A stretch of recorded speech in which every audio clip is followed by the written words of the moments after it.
Hello friends, welcome to growing future tutorial. ये part 2 है आपका चैप्टर फर्स्ट रिसोर्सेज, जो कि क्लास 8 ज्योग्राफी का चैप्टर फर्स्ट है।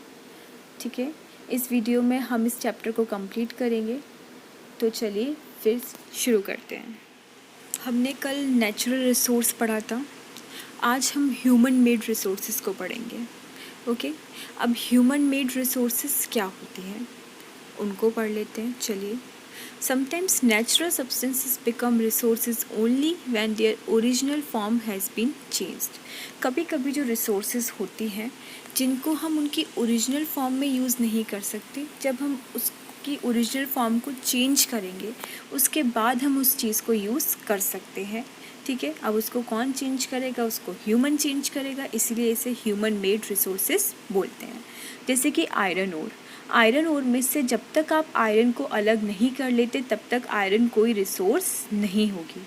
ठीक है, तो आप जब आयरन ओर में से आयरन को अलग करेंगे तब आयरन एक रिसोर्स होगी। ठीक है, iron ore was not resource, iron ore तब तक कोई रिसोर्स नहीं है until people learn to extract iron from it. जब तक लोग आयरन को उसमें से अलग करना नहीं सीख जाएंगे, उसमें से उसको अलग नहीं कर लेंगे। जैसे पीपल जो है नेचुरल रिसोर्सेज का यूज़ करके बिल्डिंग्स को बनाते हैं, ब्रिजेस, रोड, मशीनरी। ठीक है, इन सबको हम क्या बोलते हैं? इन सबको हम ह्यूमन मेड रिसोर्सेज बोलते हैं। Technology is also a human made resource. जो आजकल जो लेटेस्ट टेक्नोलॉजी बढ़ाई है, जैसे कि आप जो ये भी क्लासेस ले रहे हो, ये एक टेक्नोलॉजी के थ्रू ही ले रहे हो। ठीक है, ये भी क्या है? एक ह्यूमन मेड रिसोर्सेज है। Next, human resources. अब ह्यूमन रिसोर्सेज क्या होती हैं? People can make the best use of nature to create more resources when they have knowledge, skill and technology to do so। अब अगर एक ह्यूमन बीइंग है, उसमें दिमाग होगा, स्किल होगी, उसमें अच्छी स्किल होगी, तो वो रिसोर्सेज को यूज़ करके और अच्छी चीज़ें बना सकता है। ठीक है, जैसे कि लकड़ी का यूज़ करो आप। ठीक है, लकड़ी लो, फेविकॉल लो और उससे मिलकर के हम क्या बना दें? एक बेड, एक फर्नीचर बना दें। ठीक है, तो that is why human being a special resource. इसीलिए हमने ह्यूमन बीइंग को क्या बोला है? कि स्पेशल रिसोर्स बोला है। प्यूपल्स क्या है? एक ह्यूमन रिसोर्स है। Education and help in making people valuable resource. हम पढ़ाते हैं, ठीक है, और जो आप पढ़ाते हो उससे आपको नॉलेज मिलती है। इससे आप रिसोर्सेज का एक अच्छी तरीके से इस्तेमाल करना सीखते हो। जब आप में नॉलेज होती है, आप में स्किल होती है उस चीज़ को करने की। अगर आप अपनी स्किल को और इम्प्रूव करोगे तो आप रिसोर्सेज का और अच्छे तरीके से उसको और क्रिएटिव वे में यूज़ कर सकते हो। उसी को हम बोलते हैं human resource development. Next is conserving resource. Conserving मतलब बचाना। अब आप रिसोर्सेज को किस किस तरीके से बचा सकते हो? जैसे कि जितना ज़रूरी है उतना इस्तेमाल करो। आप पानी के नलों को ऐसे खुला मत छोड़ो। आप इलेक्ट्रिसिटी का वेस्ट मत करो। ये सब क्या है? ये सब रिसोर्सेज का कंजर्वेशन है। अगर हम एक एक इंसान मिल कर के थोड़ी थोड़ी चीज़ों को भी कंजर्व करेंगे तो आगे जाके बहुत कंजर्वेशन होगा। ठीक है, यूजिंग रिसोर्स केयरफुली रिसोर्सेज को आप यूज़ करो और उन्हें टाइम दो कि वो रिन्यू हो सके, रिप्लेनिश हो सके। जैसे कि हम पढ़ते थे झूम कल्टीवेशन जो होता था, उसमें मिट्टी को छोड़ देते थे ताकि वो क्या हो जाए, दोबारा से रिप्लेनिश हो जाए और उसमें जो न्यूट्रिएंट्स है वो फिर से हो और फिर खेती अच्छी हो। तो हमें चीज़ों को कुछ टाइम छोड़ना चाहिए ताकि वो फिर से क्या हो, रिन्यू हो सके। उसी को हम रिसोर्सेज कंजर्वेशन बोलते हैं। अब बहुत इंपॉर्टेंट पॉइंट है एक सस्टेनेबल डेवलपमेंट।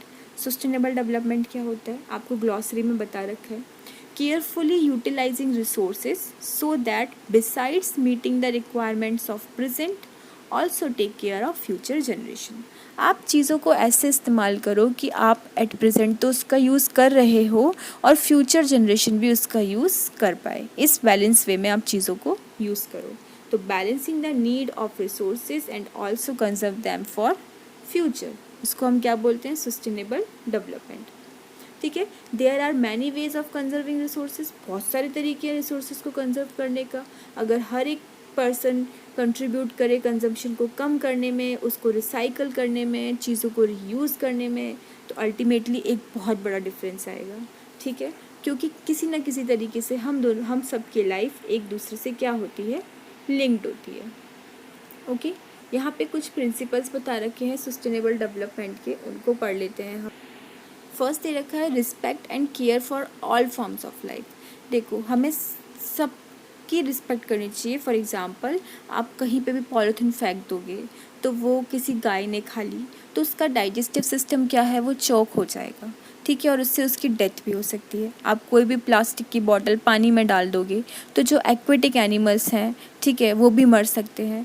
तो आपको हर किसी की रिस्पेक्ट करनी चाहिए, चीज़ों को ऐसे नहीं फेंकना चाहिए। ये जो जानवर हैं ये हर किसी की लाइफ एक दूसरे से लिंक्ड होती है, तो आपको उनका भी ध्यान रखना चाहिए।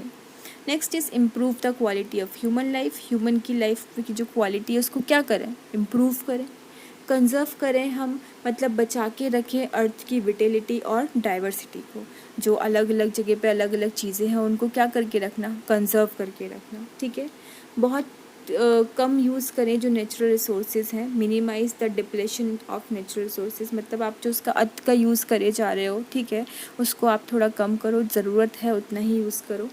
चेंज करो अपना एटीट्यूड इन्वायरमेंट के लिए, जैसे कि स्वच्छता अभियान, अपने आसपास साफ़ सफाई रखो, गंदगी मत फैलाओ, इको फ्रेंडली चीज़ों को यूज़ करो, पेड़ लगाओ, ठीक है। Enable communities to care for their own environment. आपके जो आसपास का जो नेबरहुड है उनको आप लोग जागरूक कर सकते हो। आप बता सकते हो कि डस्टबिन में ही कूड़ा डालें, कूड़े को ऐसे ना फेंकें, ठीक है, जो कचरा वाला आता है उसी की गाड़ी में ही डालें, ठीक है। आप ये सब चीज़ें उनको सजेस्ट कर सकते हो। अब यहाँ पर कुछ ये 3 ड्यूटीज़ बता रखी हैं। देखो, the future of our planet and its people is linked with our ability to maintain and preserve the life support system that nature provide. जो हमारा जो फ्यूचर जो है वो हम पे ही डिपेंड करता है कि आप देखो, अगर आप चीज़ों को अच्छे से यूज़ करोगे, कंजर्व करोगे उन्हें, तो आगे अच्छा चलेगा, अदरवाइज़ बहुत प्रॉब्लम्स हो सकती हैं। तो हमारी ड्यूटी क्या है कि जो भी all uses of renewable resources are sustainable, मतलब इस तरीके से यूज़ करो कि फ्यूचर की जनरेशन भी उसे यूज़ कर पाए। जो डाइवर्सिटी है अर्थ पे उसको कंजर्व करो, बचाओ उसे, और जो डैमेज जो पहुंचाया जा रहा है नेचुरल इन्वायरमेंट को उसको मिनिमाइज़ करो। जैसे मैंने आपको बताया कि इको फ्रेंडली चीज़ों को यूज़ करो, प्लास्टिक का यूज़ को बैन करो, कूड़े कचरे को इधर उधर मत डालो, ठीक है। तो ये सब चीज़ों को आप मिनिमाइज़ करो ताकि इन्वायरमेंट को हार्म ना पहुँचे। होप आपको ये चैप्टर यहाँ पे क्लियर हुआ होगा। मैं ऐसे ही आपको और चैप्टर्स भी क्लियर करूँगी। अगर आपको ये वीडियो अच्छा लगे तो प्लीज़ इस चैनल को सब्सक्राइब कीजिएगा, वीडियो को लाइक कीजिएगा और अपने फ्रेंड्स के साथ शेयर भी कीजिएगा। Thanks for watching, thank you, bye bye, take care. अपना ध्यान रखिए और खुश रहिए।